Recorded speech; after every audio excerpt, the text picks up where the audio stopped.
ধন্যবাদ থাকিল ইয়াত এইখিনিতে সম্বৰ্ধনা জনাইছোঁ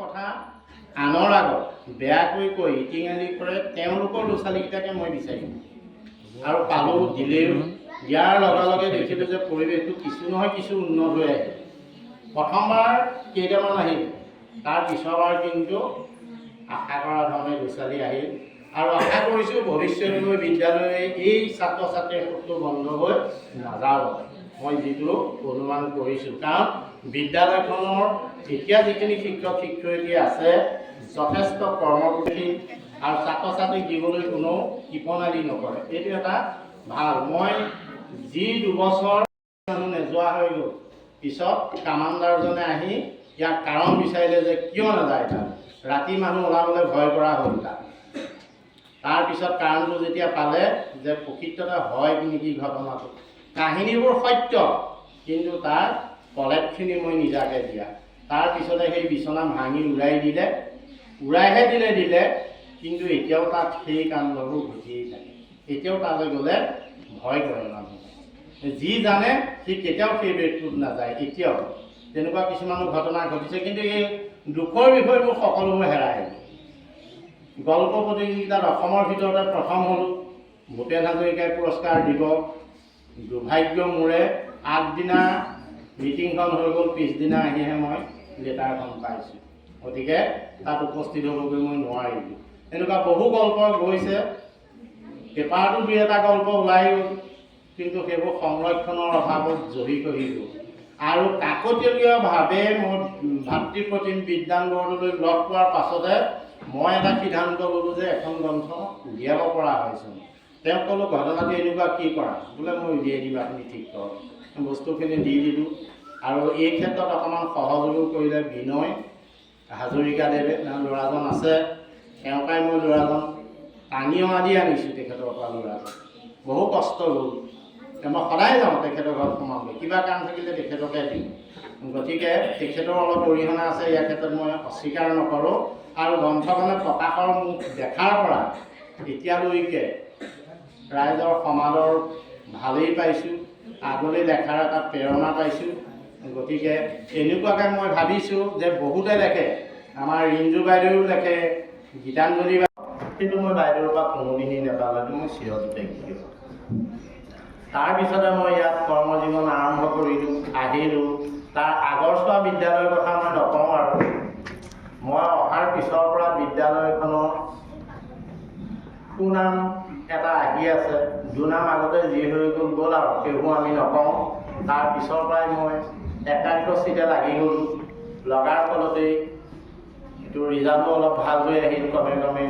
তাৰপিছতে আকৌ মোৰ বি এডলৈ যোৱাৰ লগতে মই অকণমান সকাহ পাই যিখন বিদ্যালয়ত প্ৰথমতে কৰ্মৰত হৈ আছিলোঁ গুৱাহাটী হাইস্কুল তাত মোক এটেচ কৰি দিলে অফিচৰ ফালৰ পৰা তাতো মোৰ প্ৰায় 6টামান বছৰ আকৌ গুচি গৈ তাতে মোক তেওঁলোকে হেঁচা দি ৰাখিছে যে মই তাতে থাকিব লাগে ইয়ালৈ আৰু আহিব নালাগে কিন্তু সেই অৱস্থাত মই চালোঁ বিদ্যালয়খন এই জহি কহি গ'ল ল'ৰা ছোৱালী প্ৰায় নথকাই হ'ল বিদ্যালয় বুলি ক'লে কিবা এটা আতংকগ্ৰস্তই মানুহখিনিৰ মনত বাস ল'বলৈ ধৰিলে মই চালোঁ যদি মই যাওঁ কিবা নহয় কিবা এটা কৰিব নিশ্চয় পাৰিম স্কুলখনত আৰু সেইকাৰণে মোৰ বহু লোকচান হ'ল অথচ মই আকৌ গুচি আহিলোঁ অহা যোৱা খৰচটো মোৰ বাদেই তাত থাকিলে মোৰ 3-4টা ক্লাছত কমেও মোৰ 20,000 টকা মাহেকত উপাৰ্জন অহা খৰচটো মই বাদেই দিলোঁ ইয়ালৈ, কিন্তু সিমানখিনি মই নেওচা দি দিলোঁ যে নালাগে,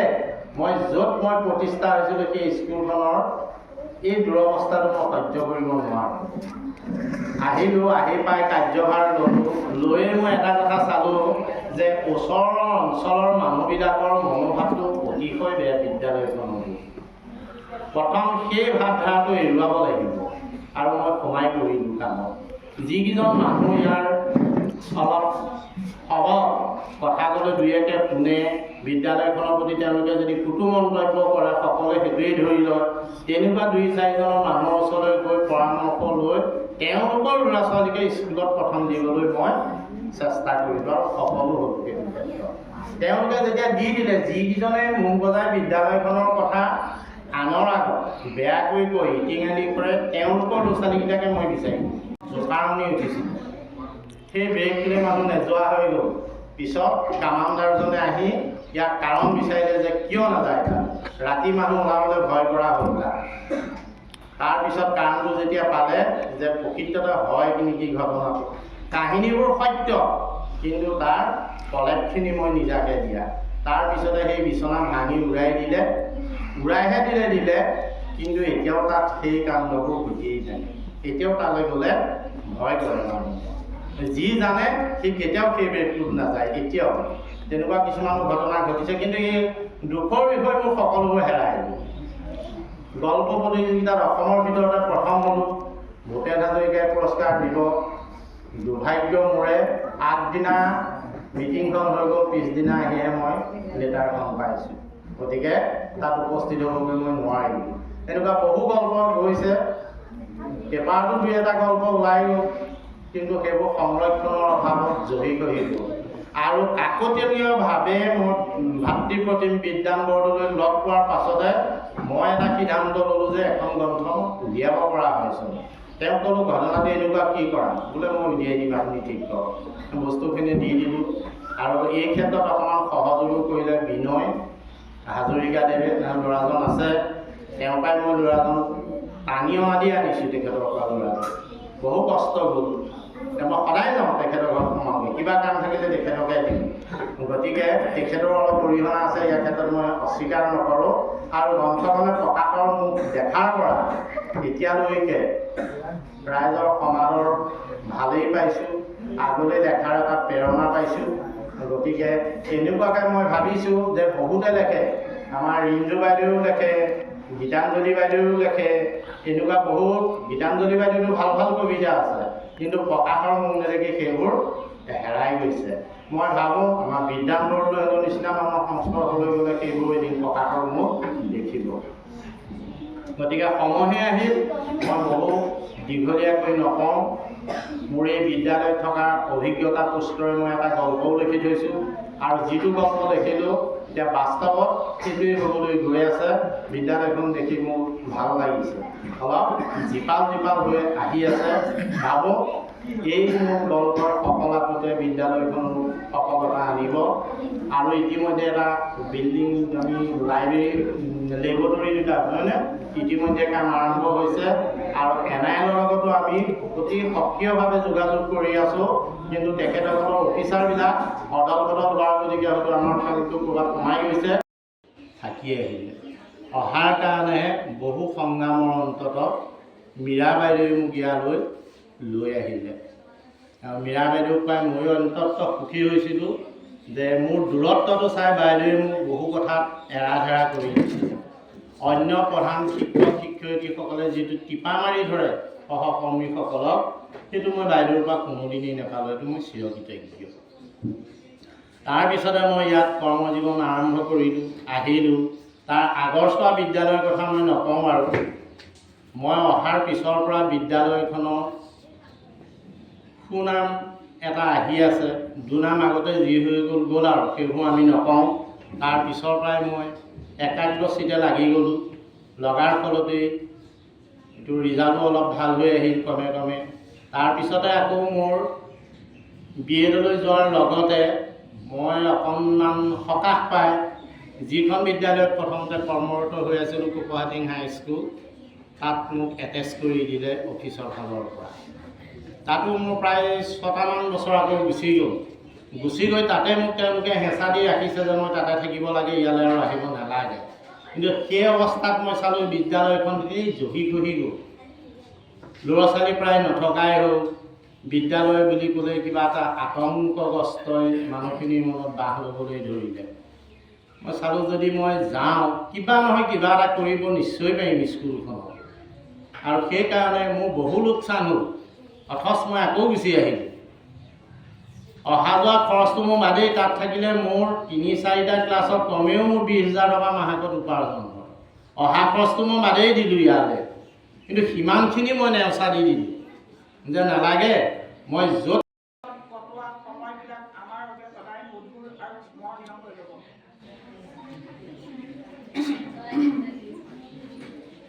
স্মৃতি মনৰ কাপোৰ। ছাৰৰ লগত থকা সময়খিনিত আমি সুখ দুখ ভাল বেয়া সকলো কথাৰে সময়বোৰ পাৰ কৰিব পাৰিছিলোঁ, আৰু তেওঁৰ পৰা বহু ধৰণৰ সুন্দৰ দিহা পৰামৰ্শ আমি পাইছিলোঁ। আৰু ইমান স্কুল আছিল, কেতিয়াবা কিবা এটা মনত বেয়া লাগিলেও সেই কথাটো হাঁহি মুখেৰে তেওঁ প্ৰকাশ কৰিছিল। এওঁ এনেকৈ ক'লে মোৰ অকণমান বেয়া লাগিছে, মধু কি কৰিবা, ক'লে আৰু দিয়া। স্কুলখন এটা মানে মৰা খুঁটিলৈ পৰিণত হ'ব পৰা এখন স্কুল তেখেতে সজীৱ কৰিলে। ঘৰে ঘৰে গৈ ল'ৰা ছোৱালী বিচাৰিলে, বিভিন্ন ওচৰ চুবুৰীয়াৰ লগত এটা সদ্ভাৱ স্থাপন কৰিলে, এটা সুন্দৰ পৰিৱেশ স্কুলখনলৈ আনিলে, যিটো পৰিৱেশে আমাক জীয়াই থকাৰ আগন্তুক দিনবিলাকত জীয়াই থাকিবলৈ এটা সুন্দৰ মন দিলে। সদায় এটা ভয় ভাৱ থাকে, হঠাৎ কিজানি কিবা এটা হয় স্কুলখনৰ, হঠাৎ যদি কিবা এটা নহয়, আমাক যদি ক'ৰবালৈ লৈ যায় তেতিয়া আমাৰ কি হ'ব।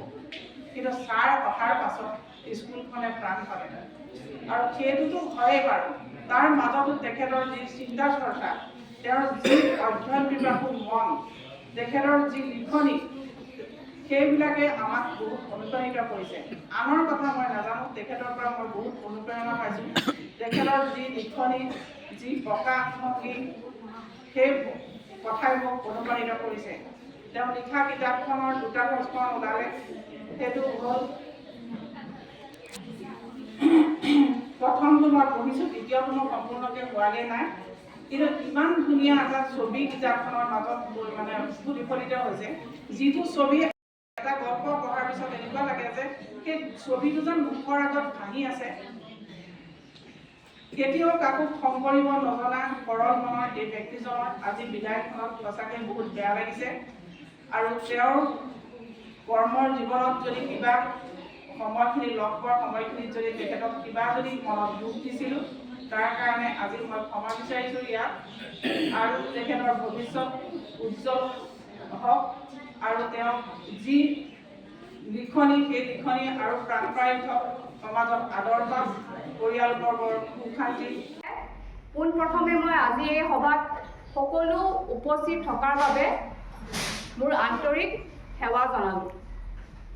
এতিয়া আমি জানো যে বিদায় শব্দটোৱে এটা দুখ লগা শব্দ হয়। বিদায় যেতিয়া ক্ষণবোৰ আহে, সেই ক্ষণবোৰ আমাৰ সকলোৰে দুখ লাগে, আৰু সেই বিদায় লাগিলে যেনেকুৱা ধৰণৰেই হওক, লাগিলে ছাত্ৰ ছাত্ৰীসকলে নিজৰ বিদ্যালয়খন এৰি যোৱাৰ সময়তে হওক, বা মহাবিদ্যালয়খন এৰাৰ সময়তে হওক, বা কোনো ব্যক্তিৰ কৰ্মজীৱন শেষ হোৱাৰ সময়ত, বা কৰ্মস্থলী সলনি কৰাৰ সময়তো, আৰু নতুবা লাগিলে কোনো এজন ব্যক্তিৰ এই সংসাৰ এৰাৰ সময়ত, সেই সময়বোৰত যেতিয়া বিদায় ল'বলগীয়া হয়, তেতিয়া আমাৰ সকলোৰে দুখ লাগে, বেয়া লাগে। কিন্তু তাৰ মাজতে এনে কিছুমান ব্যক্তি থাকে, যিসকল ব্যক্তিয়ে সেই তেনেকুৱা দুখ লগা ক্ষণবোৰ খুব ধুনীয়াকৈ মানে পাতল কৰি খুব নৰ্মভাৱে সেই পৰিৱেশটো বৰ ধুনীয়াকৈ পাৰ কৰি দিব পাৰে, পজিটিভ এটিটিউড এটা লৈ পেলাই। আৰু তেনেকুৱা এজন ব্যক্তিয়ে হয় আমাৰ মৰমৰ দিব্য বৰা ছাৰ। দুখত আছিলোঁ যদিও ছাৰে ইমান ধুনীয়াকৈ আমাক মানে আগবঢ়াই থৈ বিশেষকৈ কৈ গৈছে যে সেইটো কাৰণে ছাৰক মই সদায় ধন্যবাদ জনাওঁ। আৰু লগতে ছাৰৰ আৰু এটা গুণ আছে যিটো আমাৰ খুবেই ভাল লাগে, সেইটো হৈছে তেওঁ অতিকে এজন সহজ সৰল ব্যক্তি। আৰু সেই কথাটো আমি মই বা আমাৰ ষ্টাফৰ মাজতো আমি প্ৰায়ে কথা পাতোঁ যে ছাৰ বহুত খুব ধুনীয়াকৈ খাপ খায়। ছাৰে কেতিয়াও মই কাৰণ মই 13 চনত ইয়াত জইন কৰিছিলোঁ আৰু ঠিক 14 চনতে ছাৰ BEd কৰিব গৈছে নেকি ন ছাৰ তাৰপিছত ছাৰে যেতিয়া প্ৰধানৰ দায়িত্ব ল'বলগীয়া হ'ল তেতিয়া চাগে আৰু এবছৰ পাইছিল কিন্তু সেই সময়ছোৱাত বিশেষকৈ প্ৰধানৰ কেতিয়াও মোক বুলিয়ে নকওঁ মই চাগে সকলো ক্ষেত্ৰতে যদি কওঁ ছাৰে কেতিয়াও কাকোৱে টানকৈ এষাৰ হৈ নাপালে ছাৰে সদায় আমাৰ অসুবিধাবোৰ হওক আমাৰ কিবা এটা প্ৰব্লেম হ'লে ছাৰ এনেকুৱা এটা হৈছে অকণমান এনেকুৱা কৰিব লাগে ছাৰে সদায় বুজে ছাৰে কয় হয় আমি এটা পৰিয়াল হয় তেনেকৈ আমি মিলি জুলিয়ে চলিব লাগিব কিন্তু এইটো হয় যে কিছু ক্ষেত্ৰত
যাবৰ সময়ত কিনো দি যাবা শুকান পাতৰ চিঠি কঢ়োৱা নাচৰ ৰুণ ফাগুনৰ পচোৱাত আনি থৈ যাবা চোৱাহিত কিমান ধুনীয়া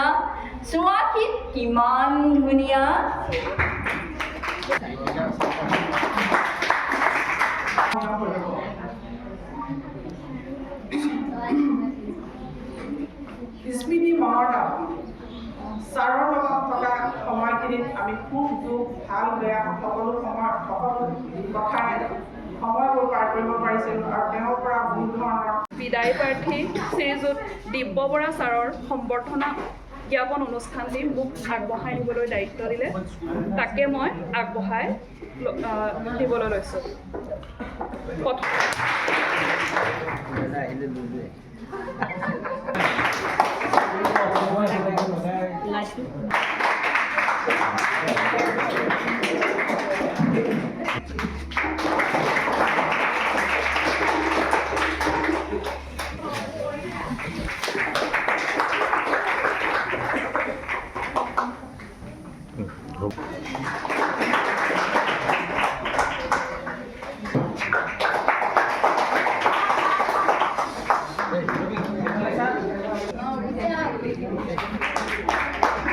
এতিয়া গম পাইছোঁ যে তেখেতৰ 5 বিঘামান চাহ খেতি আছে তেখেত এজন ক্ষুদ্ৰ চাহ খেতিয়ক আৰু ইতিমধ্যে তেখেতে লেখা মেলাটো আগভাগ লৈছে মই কিতাপখন পঢ়ি চাইছোঁ সুন্দৰ হৈছে আৰু তেখেতে এই কলম চুমুকি নৰওঁ লিখি যাওক আৰু লিখি তেখেতৰ এই যিটো প্ৰতিভা সেইটো চিৰস্থায়ী কৰক তাৰ বাবে মই ভগৱানৰ ওচৰত প্ৰাৰ্থনা জনাইছোঁ ইয়াত যথেষ্ট অৰিহণা আছে 40 কিলোমিটাৰ দূৰত্বৰ এখন স্কুলত সময়মতে উপস্থিত হোৱাটো তাত তেখেতক খুৱাই বুৱাই পঠিয়াই দিয়াটো দায়িত্ব গৃহিণীগৰাকীৰ আৰু তেখেতে সেই দায়িত্ব সুকলমে পালন নিশ্চয় কৰিছিল আৰু কৰাৰ কাৰণে দিব্য বৰাই 40 কিলোমিটাৰ দূৰৰ এখন স্কুলত আহি সময়মতে উপস্থিত হৈছিল আৰু তেখেতৰ কৰ্মজীৱন আৰম্ভ কৰিছিল সেইটো মই আপোনালোকৰ লগত ব্যক্ত কৰিছোঁ আৰু সেইটো নতস্বীকাৰ্য মই তেখেতলৈ ধন্যবাদ জ্ঞাপন কৰিছোঁ তেখেতৰ পৰিবাৰলৈ আৰু দ্বিতীয় কথা, তেখেত এগৰাকী শিক্ষকেই নহয়, ভালেমান গুণৰ অধিকাৰী। এতিয়া গম পাইছোঁ যে তেখেতৰ 5-6 বিঘামান চাহ খেতি আছে। তেখেত এজন ক্ষুদ্ৰ চাহ খেতিয়ক। আৰু ইতিমধ্যে তেখেতে লেখা মেলাটো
ছাৰ মানে কি, ছাৰে আজিলৈকে খং কৰি নাপালে।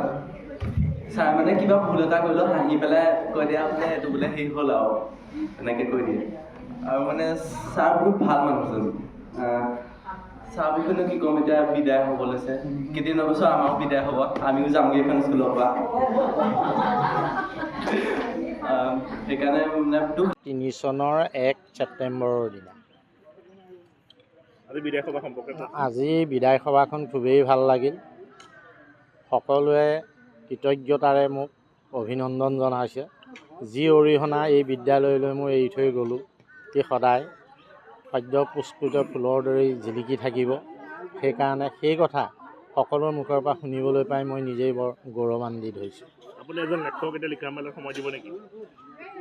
লেখাটো সামৰি দিয়া নাই, লিখিম আৰু লিখিম, কিন্তু মাজে মাজে কিছুমান প্ৰত্যাহ্বান আহিব, যাৰ কাৰণে আকৌ থমকি ৰ'বলগীয়া হয়। বিশেষকৈ মোৰ গল্প দুটা, পাৰ কৰা ৰঘুনাথ আৰু ৰাজপথৰ চকুলো, এই দুটাই অলপ মানুহক ইনডাইৰেক্টলি অলপ এটেক কৰিছে বুলি মই গম পাইছোঁ। তেওঁলোকে বৰ মানে ভাল চকুৰে চোৱা নাই, অলপ সমালোচনাও চলিছে তলে তলে। সেই সমালোচনাৰ সন্মুখীন হৈ সুখী চাগে নহয়, যেনে গল্পই যে উত্তৰ চপাই দিব পাৰিছে। পাৰিছে। মই সেইটো কাৰণে মই বিশেষ সুখী হৈছোঁ যে প্ৰকৃত সত্যটো মই দাঙি ধৰাত সফল হৈছোঁ। আপোনাৰ জন্ম, শিক্ষা বা ইয়াত চাকৰি জীৱন সম্পৰ্কে? মোৰ জন্ম হৈছিল 1965 চনৰ 1 ছেপ্টেম্বৰৰ দিনা, আৰু মই প্ৰথম চাকৰি পাইছিলোঁ 90 চনৰ 1 ছেপ্টেম্বৰৰ দিনা। 1990 চনৰ 1 ছেপ্টেম্বৰৰ দিনা কপুৱাহাটিং হাইস্কুলত। কিন্তু কিবা কাৰণত মোৰ পষ্টটো ড্ৰপ হৈ গ'লত মই পুনৰ লাগি এই বিদ্যালয়লৈ এডজাষ্টমেণ্ট হিচাপে মোক ট্ৰেন্সফাৰ দিলে। আৰু 3 চনৰ পৰাই মই বিদ্যালয়তে থাকি 15 চনত BEd যোৱালৈকে যথেষ্টখিনি মই বিদ্যালয়খনলৈ অৰিহণা আগবঢ়ালোঁ। যাতকৈ ডাঙৰ কথা, মই অহাৰ আগলৈকে বিদ্যালয়ত বৰ শৈক্ষিক পৰিৱেশটো উন্নত হোৱা নাছিল। মই অহাৰ পৰা এতিয়ালৈকে কিন্তু কোনো বিদ্যালয়খনক ইটিকিং কৰিব পৰা নাই আঁতৰৰ পৰা। সেইটো এটা মোৰ ভাল লগা দিশ হ'ল বিদ্যালয়খনৰ। আৰু এতিয়াও ল'ৰা ছোৱালীৰ মাজতে যিমান কমি গৈছিল, 2 বছৰীয়া প্ৰধান শিক্ষকৰ দায়িত্ব লৈয়ে মই প্ৰথম উঠি পৰি লাগিলোঁ ল'ৰা ছোৱালী অনাত। সফল হ'লোঁ। ওচৰৰ মানুহখিনিক মই আদৰি ল'লোঁ, মেলে মিটিঙে মাতোঁ, দিহা পৰামৰ্শ লওঁ, যাৰ কাৰণে সকলোৱে ইয়াত ল'ৰা ছোৱালী দিবলৈ মানে মান্তি হ'ল। সেইকাৰণে মই বেছি সুখী হ'লোঁ। আমাৰ গুণীপ্ৰভা দত্ত উচ্চ মাধ্যমিক বিদ্যালয়ৰ প্ৰাক্তন প্ৰধান শিক্ষক শ্ৰীযুত দিব্য বৰা ছাৰৰ আনুষ্ঠানিকভাৱে আমি বিদায় সভা সম্পন্ন কৰিলোঁ।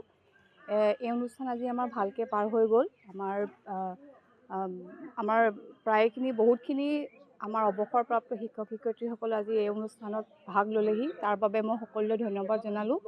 আৰু আমাৰ যি বিদায় প্ৰাৰ্থী দিব্য বৰা ছাৰ, তেওঁৰ বিষয়ে ক'ব গ'লে মই ক'ম যে তেওঁ এজন খুব সহজ সৰল ব্যক্তিত্বৰ মানুহ, আৰু তেওঁৰ আনক মানে সহায় সহযোগিতা খুব মানে কোনো আফচোচ নকৰাকৈ খুব ধুনীয়াকৈ কৰে। আৰু তেওঁ আমাৰ বিদ্যালয়খনৰ কাৰণেও যদিও তেওঁ খুব কম সময়ৰ বাবে দায়িত্বভাৰত আছিল, তথাপিও সেই কম সময়ৰ ভিতৰতে তেওঁ বিদ্যালয়খনৰ বাবে বহুতখিনি অৰিহণা আগবঢ়াই থৈ গ'ল, যাৰ বাবে মই তেওঁৰ আগত সদায় ধন্যবাদ হৈ ৰ'ম। আৰু লগতে এতিয়া তেওঁৰ যিহেতু অৱসৰ ল'লে তেওঁৰ নিজৰ কৰ্মজীৱনৰ পৰা, এতিয়া যাতে তেওঁৰ এতিয়াৰ যিখিনি যাত্ৰা, সেই যাত্ৰা যাতে সুকলমে ভালকৈ পাৰ হৈ যায়। তেওঁৰ যিখিনি আধৰুৱা কাম, যিখিনি তেওঁৰ মন পচন্দৰ বিষয়, সেই গোটেই কামখিনি যেন তেওঁ ধুনীয়াকৈ সম্পূৰ্ণ কৰি ল'ব পাৰে আৰু শেষত তেওঁৰ সুস্বাস্থ্যৰ বাবে মই কামনা কৰিলোঁ। ধন্যবাদ।